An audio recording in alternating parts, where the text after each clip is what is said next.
Ministère de l'Enseignement supérieur et de la Recherche scientifique. Faculté des langues étrangères. Concours d'accès à la formation doctorale. Spécialité, sciences du langage. Épreuve, analyse du discours et sociolinguistique. Durée, 2 heures, entre 15 h et 17 h.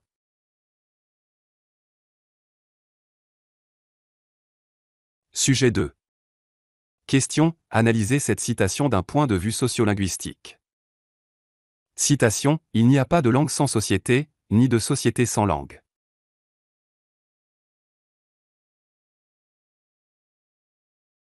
Dans cette citation, il y a un postulat de base qui est à l'origine de la naissance de cette linguistique qui s'intéresse à la fois à la langue et à la société qui la parle. Cette discipline, qui est pourtant sans domaine propre, emprunte son objet à la linguistique et ses méthodes à la sociologie. La sociolinguistique s'est frayé un chemin entre ces deux sciences.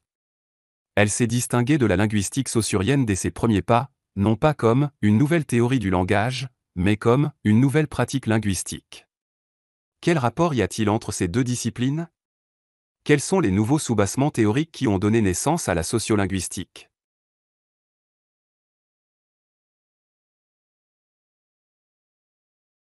L'acte de naissance de la sociolinguistique est signé par Antoine Meillet qui s'est opposé au cours de linguistique générale dès son apparition en 1916. Il le critique sur plusieurs plans.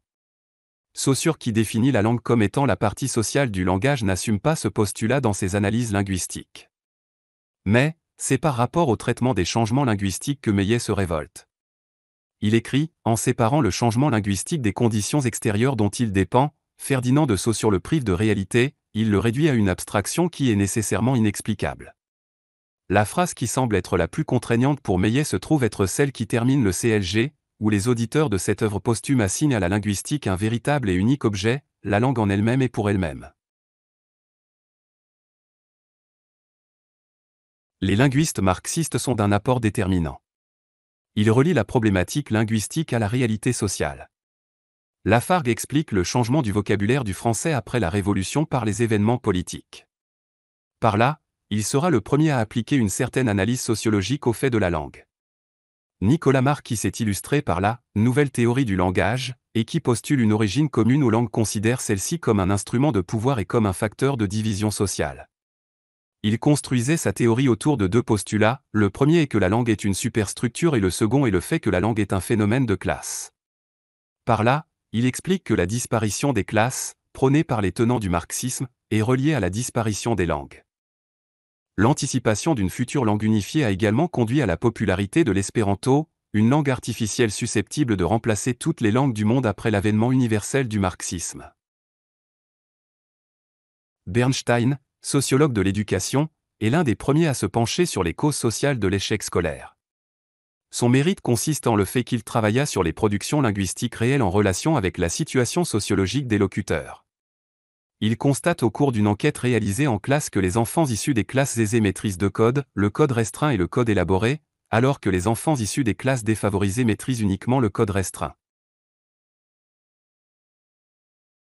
Bright est connu pour le fait qu'il a rassemblé autour d'une table ronde une vingtaine de linguistes afin de parler de la définition et du domaine de la sociolinguistique. En publiant les actes de cette table ronde, Bright réussit à définir les domaines de la sociolinguistique. Donc, son mérite se résume au fait qu'il a réussi à fédérer la sociolinguistique en domaines. Labov est connu pour être le père de la sociolinguistique. Son nom est relié à cette jeune discipline. Il s'est fait connaître surtout par ses enquêtes qu'il a réalisées à New York.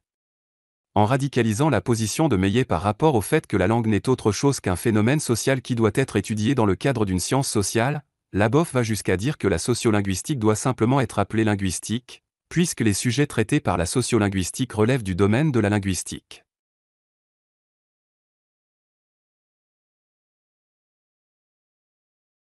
Ainsi, nous avons essayé de retracer l'historique de la naissance de cette jeune discipline qui cherche encore à se distinguer à la fois de la linguistique et de la sociologie. Nous avons donné un aperçu des recherches effectuées pour élever cette discipline au rang des sciences aux méthodes rigoureuses. Donc, la sociolinguistique est cette science qui considère la langue comme un fait social, qui explique les phénomènes linguistiques par les phénomènes sociaux, qui cherche une relation de cause à effet entre le changement linguistique et le changement social.